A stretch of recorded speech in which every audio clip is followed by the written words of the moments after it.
G'day, guys, and welcome to episode 60 of the Mindful Men podcast. I'm your host, Simon Rinnie, and today I'm getting mindful about a book review. Yep, I'm back with a book review, and this time I'm sharing some of my favorite parts of Chasing Excellence by Ben Bergeron.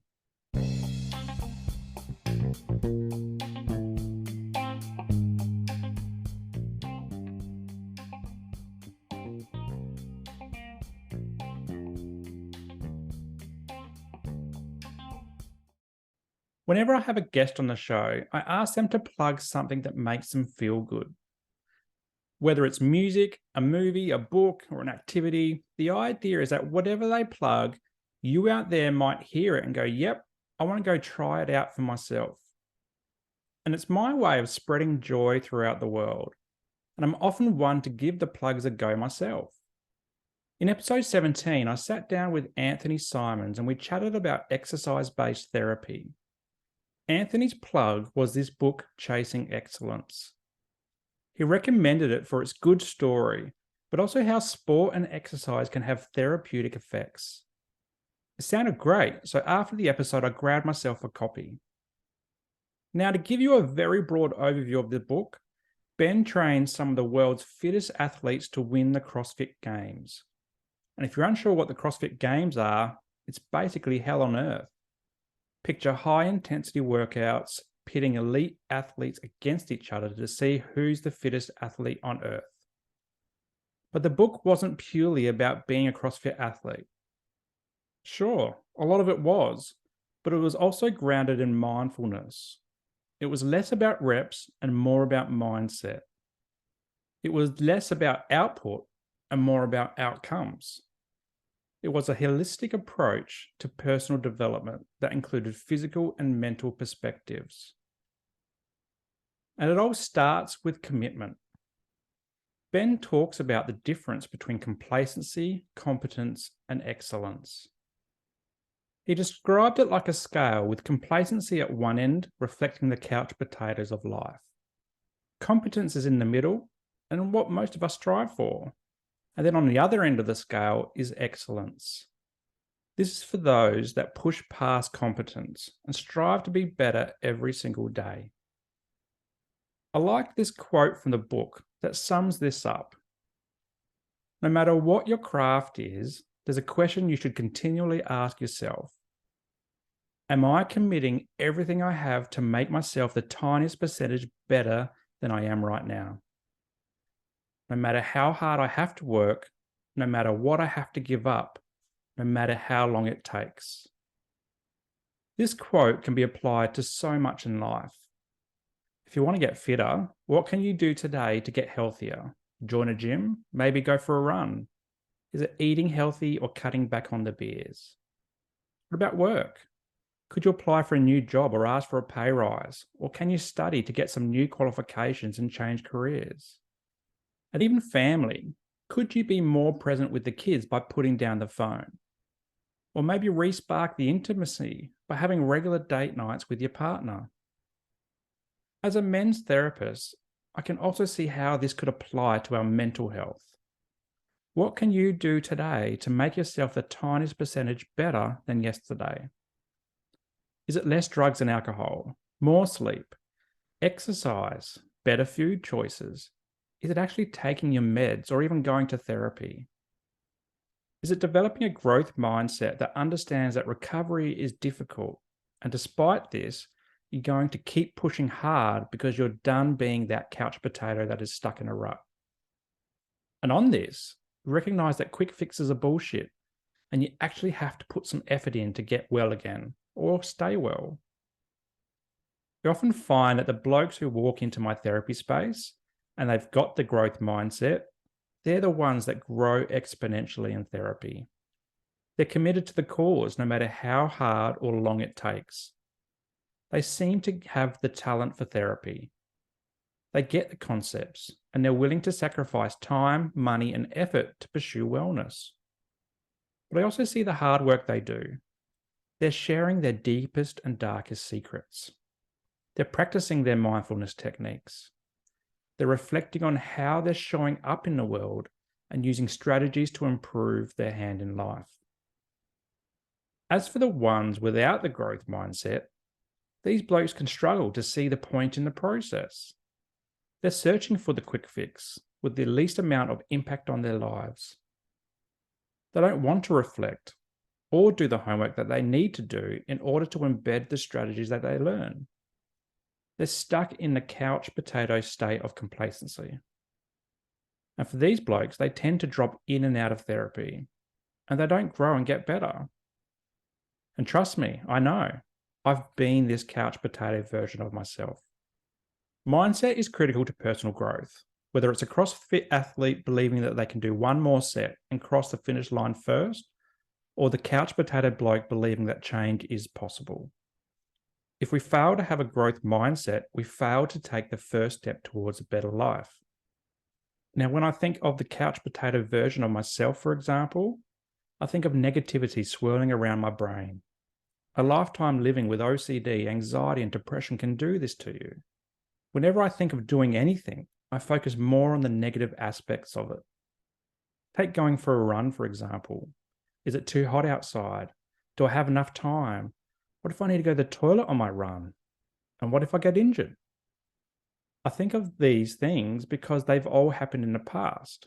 I've nearly got heat stroke or ran out of time, or I needed to stop my run to go to the loo. And I've even got injured and had to call my wife to pick me up. I do this in all aspects of my life, from exercise to work, business, and family life. And as a men's therapist, I hear it from the blokes that I support. We tend to dwell on all the hardships that we've endured and use this as an excuse to not bother trying anymore. And so we get caught in that rut and don't take a step towards recovery. We don't exercise or eat right or sleep well, and we drink and drug more. We don't do the tiniest things to improve upon yesterday. We get caught in a rut that feels more like Groundhog Day and less like living. Ben describes this as being part of our DNA. He says staying positive is hard for humans because our DNA is hardwired to hold on to negative experiences over positive ones for sheer survival. In this example, Ben talks about hunter-gatherers who learn what animals would kill them and what berries would poison them. This would become part of their psyche because without their focus on this, the hunter-gatherer would perish. And this mindset has endured since the hunter-gatherer times. The trouble here is that negative thinking holds us back and keeps us on the couch. It starts a negative story about our abilities and worthiness in this world. Ben adds here that if your story is telling you that you're not good enough or not smart enough, too old, too young, or can't do it, then your subconscious will believe you. The challenge here is breaking free from these negative stories about ourselves. If a CrossFit athlete carries around these negative stories about themselves, how are they ever going to win? How would they do that extra rep, or that heavier weight, or the faster run? The same applies for overcoming mental illness. If we carry around these negative stories about ourselves, how will we function on a daily basis? From a personal experience, it looks like foggy brain, pessimism, drinking too much, sitting on that couch and doing it all again tomorrow. But like the CrossFit athletes having Ben as their coach, therapists like me are there to coach you through this. Therapy is a great space for sifting through the negative stories we tell ourselves and finding out why they exist and how to shift these perspectives. Once we get it out of our heads, thoughts and beliefs just become words on a piece of paper. We regain the control over them because they're now externalized. And control here is a key word. A sense of control is critical for a growth mindset. It's critical for the CrossFit athlete to perform at their very best. It's also critical for the couch potato to pull themselves off the couch and moving towards a better life. But control can be a double-edged sword. Focused properly, it can be empowering. It can help us to focus and push past the pain points that often hold us back. But many of us seek control over things that actually disempower us. These are the things that we try to control so we get a favored outcome. But in reality, the outcome is completely out of our control. Ben highlights this point in terms of successful and unsuccessful people. According to Ben, successful people focus on their response to a situation because our responses are the only thing that we can control. And we choose to respond to events in certain ways. Positive ones can look like accepting the outcome for what it is, or exhilaration for the outcome being more than we hope for. But we can also choose negative responses like anger and frustration. We can feel sadness or apathy, and even blame other people or systems for the outcome. Successful people can tune into this, and using mindfulness or a growth mindset can turn negative outcomes into opportunities for growth. I read this time and time again in the book.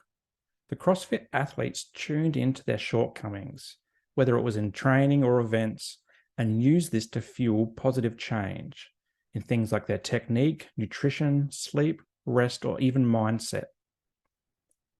On the other side of the coin are the unsuccessful people who focus too much on the events of life. Many of us try to focus too much on the entire situation. We try to influence the situation by our thoughts and feelings and behaviors. But our baggage also comes for a ride. We believe that our identity and experience will influence others. We believe that we're owed things because of who we are and what we've been through. Yet time and time again, we fall short. The outcomes aren't what we expected, and we dwell on those outcomes. Then we deflect. We point the finger to people or systems that are against us somehow, and we get stuck in this cycle of never-ending negativity. I've been there, and for a long time. My perfectionist tendencies that are fueled by my OCD keep telling me that I deserve this and that and something else. And then, when it doesn't happen, my world crumbles down. My OCD, anxiety, and depression, they go into overdrive. I become more and more introverted and ultimately cut people from my circle. I get stuck in these loops of negativity, wondering how I can control more of the entire situation next time around. It wasn't until I started focusing on my responses to these situations that I started to see a change. And it took my burnout in 2020 to come to this. For way too long, I was burning candles at both ends, but I was also stuck in a negative loop of events that have occurred to me throughout my life. I'm a dweller, and I have been for a long time. I dwell on the past and constantly analyze all the intricacies of relationships and conversations and situations that I've been in as if I'm trying to rewrite history in my mind. Ben touches on this in terms of negative monologues in our heads. When we experience adversity, we focus on the what-if questions. We think about what could have been, or what should have been, or what might have been if we did this or that. This can lead to reflecting on past experiences that now reinforce how we're feeling right now. And it can lead to thinking on future experiences, causing us to give up trying, or becoming super anxious, wondering what might happen next because of this current situation. To break free of this cycle, Ben suggests that we realize the situation is out of our control and just focus on what we're doing.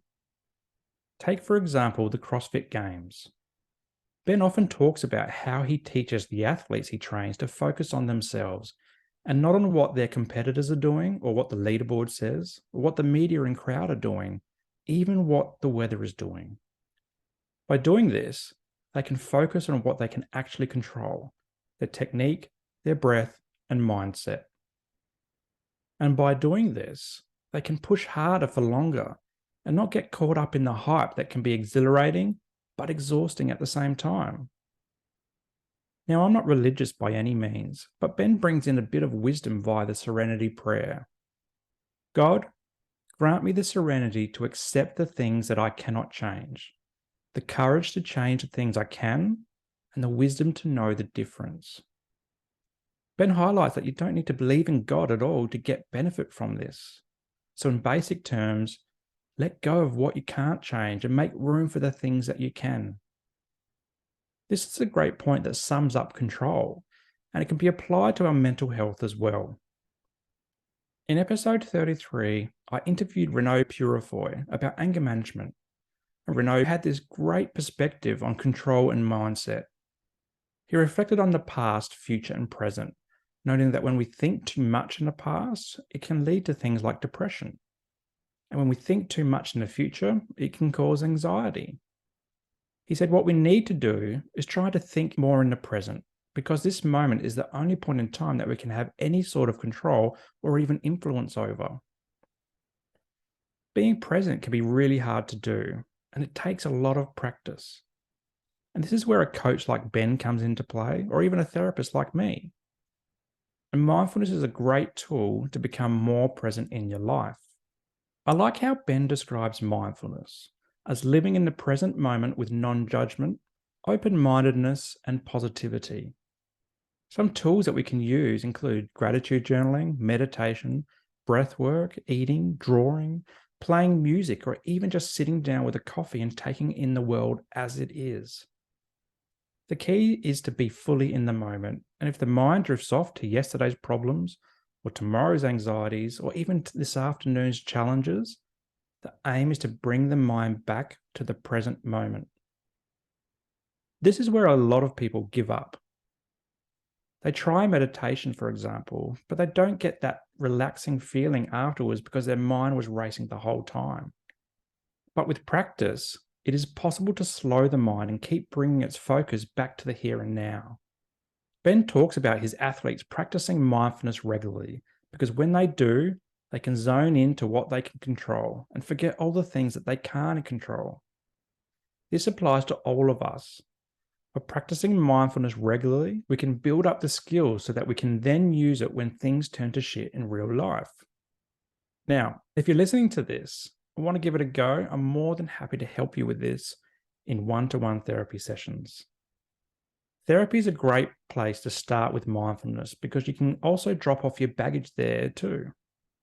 I can help you develop breathing techniques or use your 5 senses to ground yourself in the moment.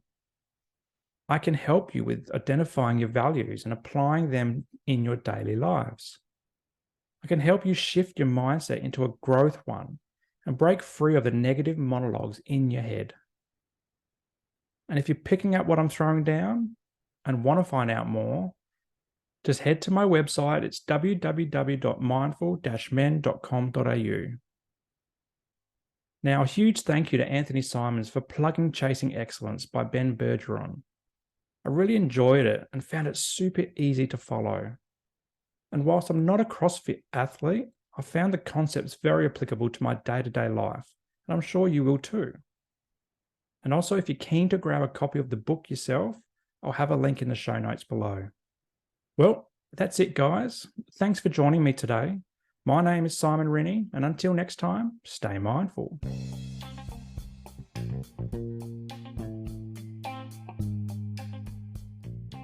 If you enjoyed today's episode, make sure that you like it and leave a comment and then share it with your mates. Also, subscribe to the channel and hit that notification bell so that you don't miss a moment of future episodes to come.